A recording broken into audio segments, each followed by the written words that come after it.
नमस्कार दोस्तों, आज पढ़ेंगे हम कार्बन अपरूप के बारे में। आज का हमारा चैप्टर होगा अपर रूप।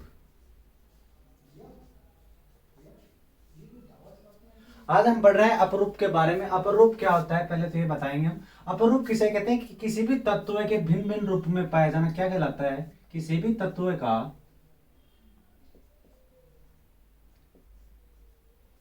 भिन्न भिन्न रूप में पाया जाना क्या कहलाता है, अपर रूप। अपर रूप किसे कहेंगे, किसी भी तत्व का भिन्न भिन्न रूप में पाया जाना क्या कहलाता है, अपर रूप। और जो पदार्थ भिन्न भिन्न रूपों में पाए जाते हैं, इस गुण को क्या कहेंगे, यानी जो भिन्न भिन्न रूपों में पाया जाता है तो इस गुण को क्या कहेंगे, इस गुण को कहेंगे हम अपर रूपता का गुण। किसका गुण कहेंगे, अपर रूपता का गुण। हम क्या पढ़ रहे हैं अपर रूप के बारे में, तो पहले बता दें अपर रूप क्या होता है कि किसी भी तत्व के भिन्न भिन्न रूपों में पाया जाना क्या कहलाता है, अपर रूप। और पदार्थ के इस गुण को क्या कहते हैं, अपर रूपता का गुण। अपर रूपता में आज अपर रूप में सबसे पहले पढ़ेंगे हम कार्बन के अपर रूप के बारे में। किसके अपर रूप पढ़ेंगे, कार्बन के अपर रूप।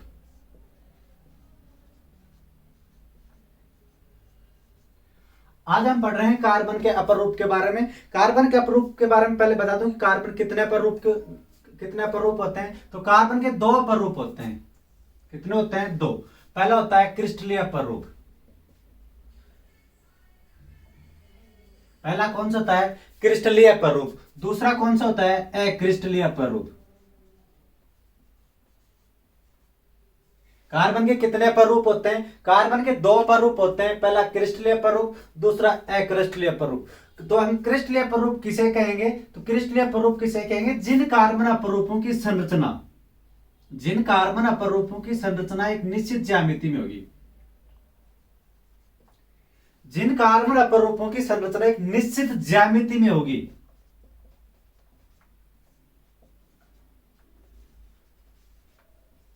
जिन कार्बन अपरूप की संरचना एक निश्चित ज्यामिति में होगी वो क्रिस्टलिक अपरूप कहलाएंगे। और जिन कार्बन की संरचना अनिश्चित ज्यामिति में होगी,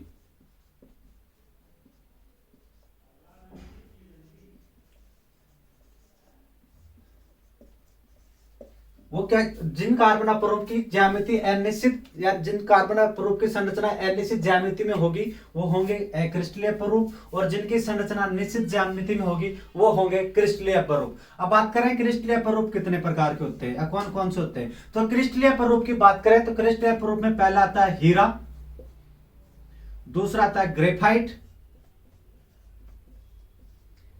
तीसरा आता है फुलरेन, एक हाल ही में चौथा अपरूप खोजा गया है उसका नाम है ग्रेफीन।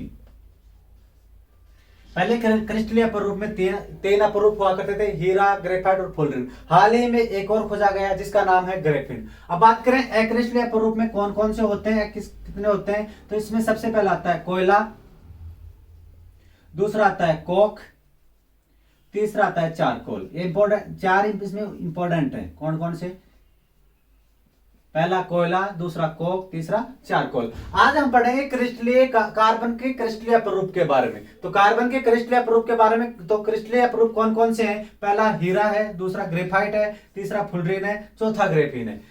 क्रिस्टलीय अपरूप की क्या विशेषता है, क्रिस्टलीय अपरूप होते कौन से हैं, यानी कार्बन के वो अपरूप जिनकी संरचना एक निश्चित ज्यामिति में होती है वो होते हैं क्रिस्टलीय अपरूप। और जिन कार्बन अपरूपों की ज्यामिति अनिश्चित होती है वो होते हैं अक्रिस्टलीय अपरूप। तो आज हम पढ़ेंगे क्रिस्टलीय अपरूप के बारे में। तो क्रिस्टलीय अपरूप में चार प्रकार का होता है। अब इन चारों प्रकार के हर प्रकार का एक अलग अलग हर पॉइंट से चार चार पांच पांच पॉइंट पढ़ेंगे हम। तो हम सबसे पहले पढ़ेंगे हीरे के बारे में। हम पढ़ रहे हैं अपरूप आज, और अपरूप में पढ़ रहे हैं कार्बन के अपरूप। तो हम पहले पढ़ेंगे हीरे का, हीरे के बारे में पढ़ेंगे। तो हीरा क्या होता है, इसकी क्या क्या विशेषताएं होती हैं, इसके गुण, लाभ और उपयोग पढ़ेंगे। तो हीरे के में सबसे पहले मुख्य विशेषताएं कौन कौन सी होती है, यह सबसे कठोर पदार्थ है। हीरा क्या है, सबसे कठोर पदार्थ है। हीरा क्या है, सबसे कठोर पदार्थ है। दूसरा इसके बारे में पढ़े तो ये विद्युत का कुचालक है। विद्युत का क्या है, कुचालक है।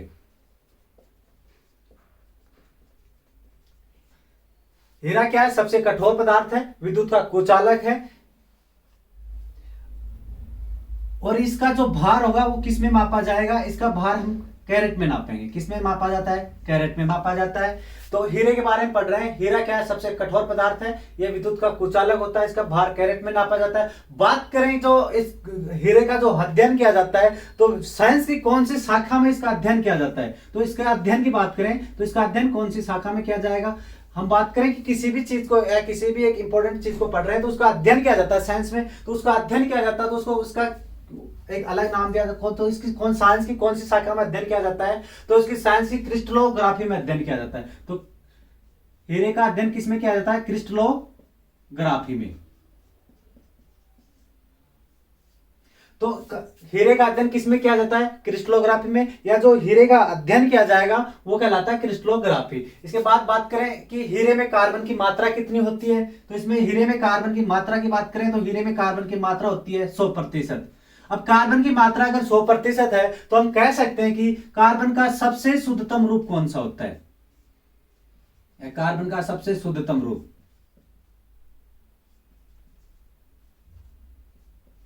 तो कार्बन का सबसे शुद्धतम रूप कौन सा होता है? कार्बन का सबसे शुद्धतम रूप हीरा होता है, या बोल सकते हैं कि हीरा एक कार्बन का सबसे शुद्धतम रूप है। कैसे है कि क्योंकि हीरे में कार्बन की मात्रा कितनी पाई जाती है? 100%। इसलिए हम कह सकते हैं कि हीरा क्या है? कार्बन का सबसे शुद्धतम रूप है। इसके बाद बात करें कि जो भारत में एक हीरा खोजा गया था उसका नाम है कोहिनूर हीरा। कोहिनूर हीरा जो फिलहाल में ब्रिटेन में है।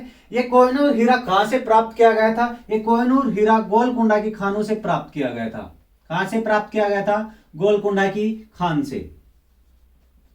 कहां से प्राप्त किया गया था? गोलकुंडा की खानों से। तो हीरे के बारे में जो इंपॉर्टेंट मुख्य मुख्य विशेषताएं थी वो कौन कौन सी है? ये कि हीरा सबसे कठोर पदार्थ है, दूसरा कि हीरा विद्युत का कुचालक होता है, तीसरा है कि हीरे का जो भार होता है वो कैरेट में मापा जाता है, कार्बन की हीरे में जो कार्बन की मात्रा होती है वो 100% होती है। इसलिए हम कह सकते हैं कि कार्बन का शुद्धतम रूप कौन सा होता है? हीरा। और जो कोहिनूर हीरा था वो कौन सी खानों से निकाला गया था? तो कोहिनूर हीरा गोलकुंडा की खानों से निकाला गया था। और कोहिनूर हीरा वर्तमान में कहां है? तो हम कह सकते हैं कि ये वर्तमान में ब्रिटेन में। कहां पर है? ब्रिटेन में। ठीक है। इसके बाद हम पढ़ रहे हैं कार्बन, इसके हीरे के उपयोग। तो हीरे का उपयोग कहां कहां किया जाता है उसके बारे में पढ़ेंगे।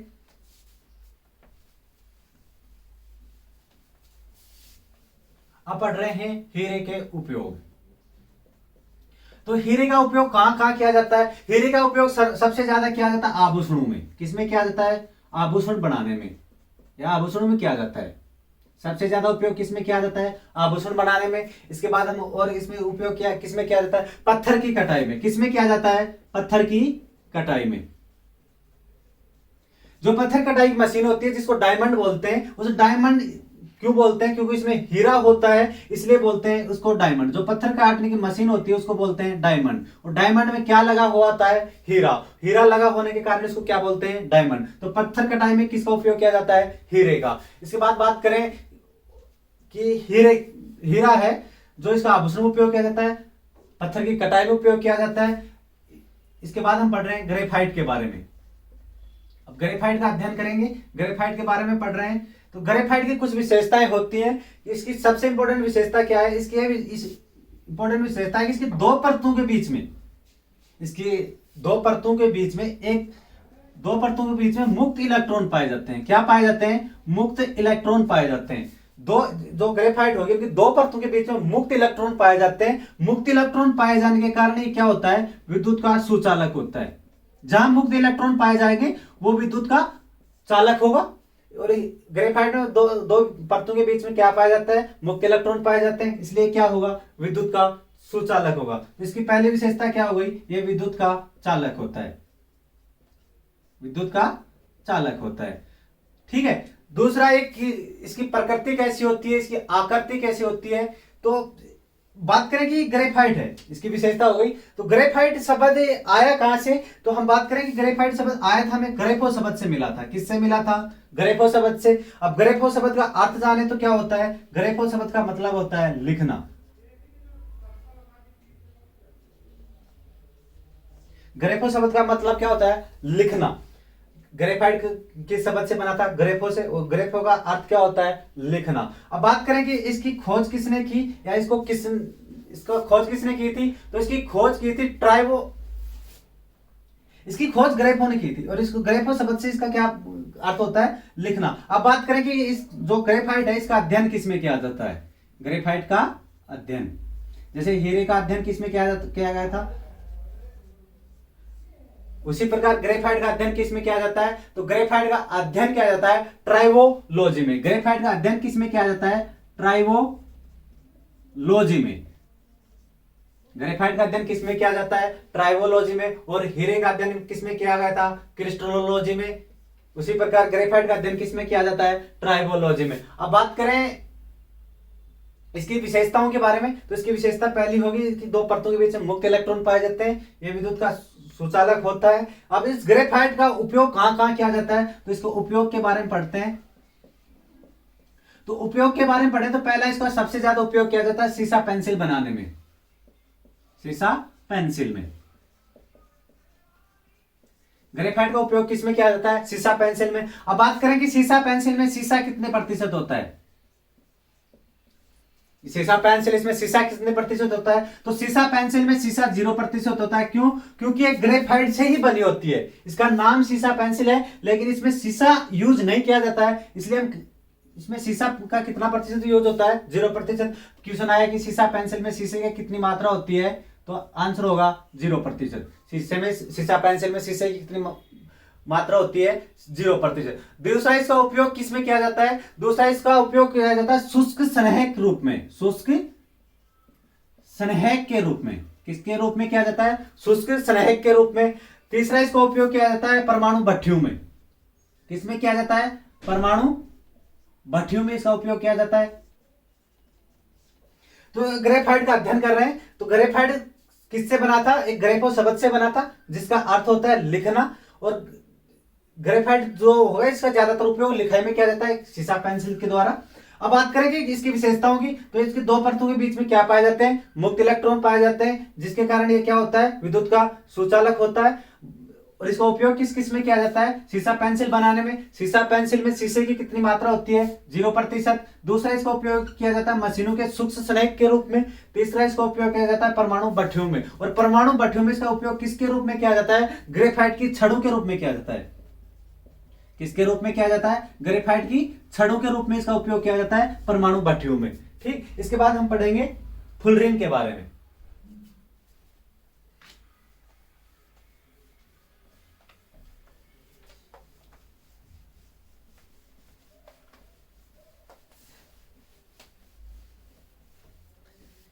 इसके बाद हम पढ़ रहे हैं फुलरिन के बारे में। फुलरिन क्या होती है? फुलरिन के बारे में बताएं तो इसकी फुलरिन की खोज किसने की थी? नाम किसने दिया था? तो सबसे पहले हम पढ़ेंगे खोज किसने की थी। तो इसकी फुलरिन की खोज की थी क्रोटो ने। किसने की थी? क्रोटो ने। और नाम किसने दिया था? बंक मिस्टर फुलर ने। किसने नाम दिया था? Bunk mister Fuller. खोज किसने की थी? क्रोटो ने। नाम किसने दिया था? बंक मिस्टर फुलर ने। और बंक मिस्टर फुलर ने नाम दिया था, और इसी के कारण इसके नाम पर इसका नाम रख दिया फुलरिन। किसके नाम पर लिख दिया इसका? फुलरिन। बंक मिस्टर फुलर के नाम पे इसका नाम रख दिया फुलरिन। खोज किसने की थी? क्रोटो ने। नाम किसने दिया? फुलरिन ने। और अब बात करें फुलरिन के प्रकार कितने होते हैं। बात करें फुलरिन के प्रकारों की, तो फुलरिन के दो प्रकार होते हैं। कौन कौन सा? C16 और C17। कौन कौन से होते हैं? C16 फुलरिन और C17 फुलरिन। फुलरिन के दो प्रकार होते हैं, C16 और C17 फुलरिन। अब बात करें C16 फुलरिन और 17 फुलरिन होती क्या क्या है, यानी कि विशेषताएं क्या है। तो C16 फुलरिन के बारे में हम कहें तो एक स्थायी फुलरिन है। क्या है? स्थायी फुलरिन है। और C17 फुलरिन की बात करें तो ये क्या है? अस्थायी फुलरिन है। कौन सी है? अस्थायी। C16 और C17 का मतलब क्या है कि जो C16 फुलरिन होगी उसमें कार्बन के 60 तत्व होंगे, और 617 का मतलब है कि इसमें कार्बन के 70 तत्व होंगे। तो C16 फुलरिन कैसी होती है? स्थायी। और C17 फुलरिन कैसी होती है? अस्थायी। अब बात करें कि इसका उपयोग किसमें किया जाता है फुलरिन का, तो फुलरिन का उपयोग सर्वाधिक किया जाता है नैनो तकनीक में। इसमें किया जाता है नैनो तकनीकी में। फुलरिन का उपयोग सर्वाधिक किसमें किया जाता है? नैनो तकनीक में। अब बात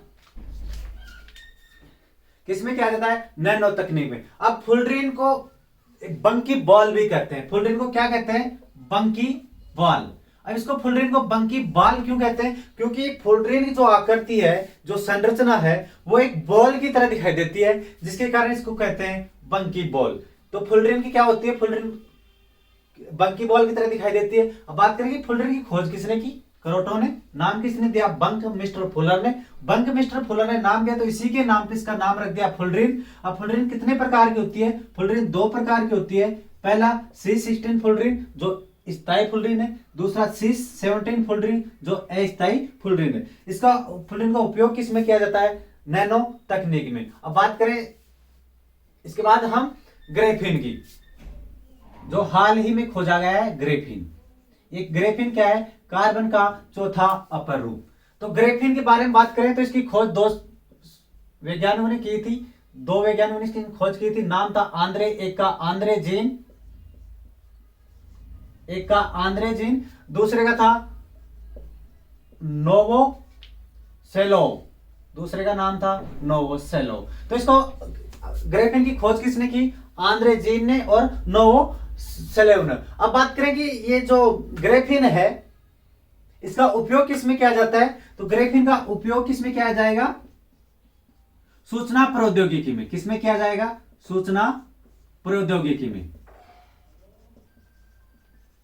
ग्रेफिन का उपयोग किसमें किया जाता है? सूचना प्रौद्योगिकी में। अब ग्रेफिन की एक जो विशेषता है, वो सबसे इंपॉर्टेंट विशेषता क्या है, वो आपको मैं बताता हूं। ग्रेफिन की सबसे इंपॉर्टेंट विशेषता कौन सी है? तो ग्रेफिन की विशेषता की बात करें तो सबसे ज्यादा इंपॉर्टेंट है, ग्रेफिन की जो सबसे ज्यादा इंपॉर्टेंट विशेषता वो है कि विद्युत की चालकता होता है। क्या है? विद्युत का चालक है। क्या है? विद्युत का चालक है। और ये नॉर्मल चालक नहीं, बल्कि ये चांदी से भी ज्यादा इसमें चालकता पाई जाती है। किससे ज्यादा? चांदी से भी ज्यादा चालकता पाई जाती है। किसमें? ग्रेफिन में। ग्रेफिन में चांदी से भी ज्यादा चालकता पाई जाती है। जब तक ग्रेफिन नहीं खोजा गया था, तब तक सर्वाधिक चालकता किसकी थी? चांदी की। जिस दिन ग्रेफिन की खोज हुई, उस दिन से ग्रेफिन की चालकता सबसे ज्यादा है। सबसे ज्यादा विद्युत की चालकता कौन किसमें पाई जाती है? ग्रेफिन में। सर्वाधिक विद्युत चालकता किसकी होती है? ग्रेफिन की। ग्रेफिन से पहले कौन किसकी विद्युत चालकता थी? चांदी की। तो हम कह सकते हैं कि ग्रेफिन है वो विद्युत का चालक है, क्योंकि इसमें सर्वाधिक विद्युत की सर्वाधिक चालकता पाई जाती है। किसमें? ग्रेफिन में। और ग्रेफिन से पहले चांदी में सर्वाधिक चालकता पाई जाती थी।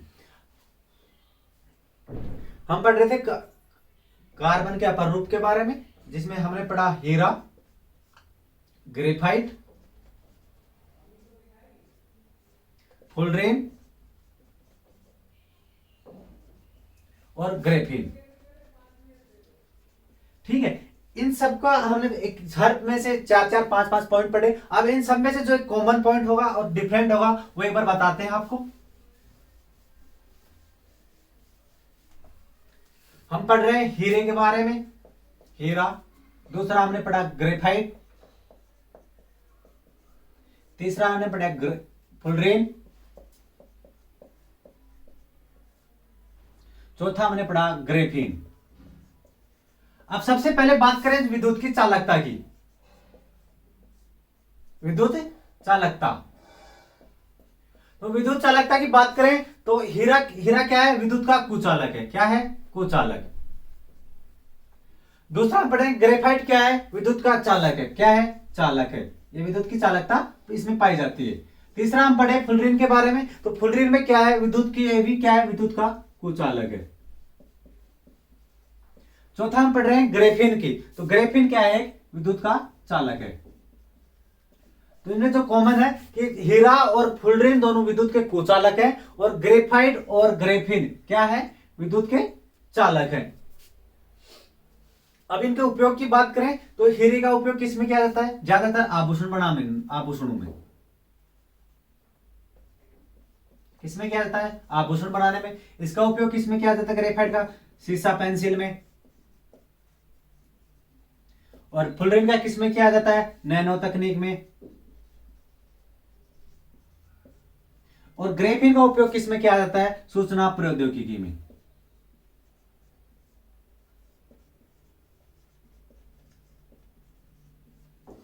हम पढ़ रहे हैं हीरा, ग्रेफाइट, फुलरेन और ग्रेफीन। ये चारों क्या है? ये कार्बन के अपरूप है। और कौन से अपरूप है? क्रिस्टलीय अपरूप। कार्बन के कौन से अपरूप है? ये क्रिस्टलीय अपरूप। कार्बन के कौन से अपरूप है? क्रिस्टलीय अपरूप। और क्रिस्टलीय अपरूप की क्या विशेषता होती है? क्रिस्टलीय अपरूप की विशेषता होती है कि इनकी संरचना है ना, वो एक निश्चित ज्यामिति में होगी। संरचना कैसी होगी? निश्चित ज्यामिति में। संरचना कैसी होगी? निश्चित ज्यामिति में। हमने अपरूप के बारे में पढ़ रहे थे। अपरूप होते क्या, पहले ये बता दें। अपरूप क्या होता है कि किसी भी पदार्थ या तत्व के भिन्न भिन्न रूपों में पाया जाना क्या कहलाता है? अपरूप। और अपरूप के इस गुण को ही क्या कहते हैं? अपरूपता का गुण। इसी गुण को क्या कहते हैं? अपरूपता का गुण। अब अपरूप के बारे में सबसे पहले पढ़ रहे हैं कार्बन अपरूप के बारे में। तो कार्बन अपरूप कितने प्रकार के होते हैं? दो प्रकार के, क्रिस्टलीय और अक्रिस्टलीय। क्रिस्टलीय अपरूप क्या होते हैं? जिन कार्बन अपरूपों की संरचना निश्चित ज्यामिति में होती है वो क्रिस्टलीय अपरूप होते हैं। और जिन कार्बन अपरूप की ज्यामिति निश्चित होती है उनको अक्रिस्टलीय अपरूप कहते हैं। फिर हमने पढ़ा क्रिस्टलीय अपरूप कितने प्रकार के होते हैं? तो क्रिस्टलीय अपरूप होते हैं 4 प्रकार के। कौन कौन से होते हैं? हीरा, ग्रेफाइट, फुलरेन और ग्रेफीन। और अक्रिस्टलीय अपरूप कितने होते हैं? अक्रिस्टलीय अपरूप मुख्यतः 3 प्रकार के होते हैं। कौन कौन से? कोयला, कोक और चारकोल। फिर हम पढ़ रहे थे क्रिस्टलीय अपरूप के बारे में। तो क्रिस्टलीय अपरूप में हमने सबसे पहले पढ़ा हीरा। तो हीरा क्या की विशेषताएं पढ़ी? तो हीरा क्या सबसे कठोर पदार्थ है, विद्युत का कुचालक है। इसका उपयोग आभूषण बनाने में किया जाता है, पत्थर की कटाई में किया जाता है। इसका जो भार होता है वो कैरेट में नापा जाता है। इस हीरे में जो कार्बन की मात्रा होती है वो 100% होती है। और इस जो हीरे का अध्ययन किया जाता है वो किया जाता है क्रिस्टलोग्राफी में। किसमें किया जाता है? क्रिस्टलोग्राफी में। कार्बन का अध्ययन किसमें किया जाता है? क्रिस्टलोग्राफी में। किसमें किया जाता है? क्रिस्टलोग्राफी। किसका? हीरे का अध्ययन। फिर हमने पढ़ा ग्रेफाइट के बारे में। तो ग्रेफाइट किससे बना था? ग्रेफाइट एक ग्रेफो शब्द से बना था। किससे बना था? ग्रेफो शब्द से, जिसका अर्थ क्या होता है? लिखना। ग्रेफो शब्द का अर्थ क्या होता है? लिखना। और जो ग्रेफाइट का जो अध्ययन किया जाता है वो किया जाता है ट्राइबोलॉजी में। किसमें किया जाता है? ट्राइबोलॉजी में। ग्रेफाइट का अध्ययन किसमें किया जाता है? ट्राइबोलॉजी में। ग्रेफाइट क्या है? विद्युत का सुचालक। ग्रेफाइट का उपयोग किसमें किया जाता है? सीसा पेंसिल बनाने में, परमाणु भट्टियों में, शुष्क स्नेहक के रूप में। फिर हम पढ़ रहे हैं फुलरेन के बारे में। तो फुलरेन क्या होती है? फुलरेन एक विद्युत का कुचालक होता है जिसका उपयोग नैनो तकनीक में किया जाता है। फुलरेन 2 प्रकार की होती है, C16 फुलरेन और C17 फुलरेन। C16 फुलरेन की क्या विशेषता है? C16 फुलरेन की विशेषता है कि वो एक स्थायी फुलरेन है। और C17 फुलरेन की विशेषता है कि वो एक अस्थायी फुलरेन है। C16 फुलरेन में कितने कार्बन होते हैं? तो C16 का मतलब है इसमें 60 कार्बन होंगे। और C17 फुलरेन का क्या मतलब है? इसमें 70 कार्बन होंगे। फिर हम बात करें ग्रेफीन की। तो ग्रेफीन क्या है कि विद्युत का चालक है। और इसका उपयोग किसमें किया जाता है? सूचना प्रौद्योगिकी में। लेकिन सबसे ज्यादा इंपॉर्टेंट चीज क्या है कि ग्रेफीन एक विद्युत का सर्वाधिक चालकता पाई जाती है। ग्रेफीन में क्या है कि विद्युत की सर्वाधिक चालकता पाई जाती है। पहले सर्वाधिक चालकता चांदी में पाई जाती थी। जिस दिन से ग्रेफीन की खोज हुई उस दिन से सर्वाधिक चालकता किसकी हो गई? ग्रेफीन की। तो हम कह सकते हैं कि ग्रेफीन एक विद्युत का चालक है। और ये सर्वाधिक विद्युत का चालकता पाई जाती है ग्रेफीन में। आज के लिए इतना ही। धन्यवाद।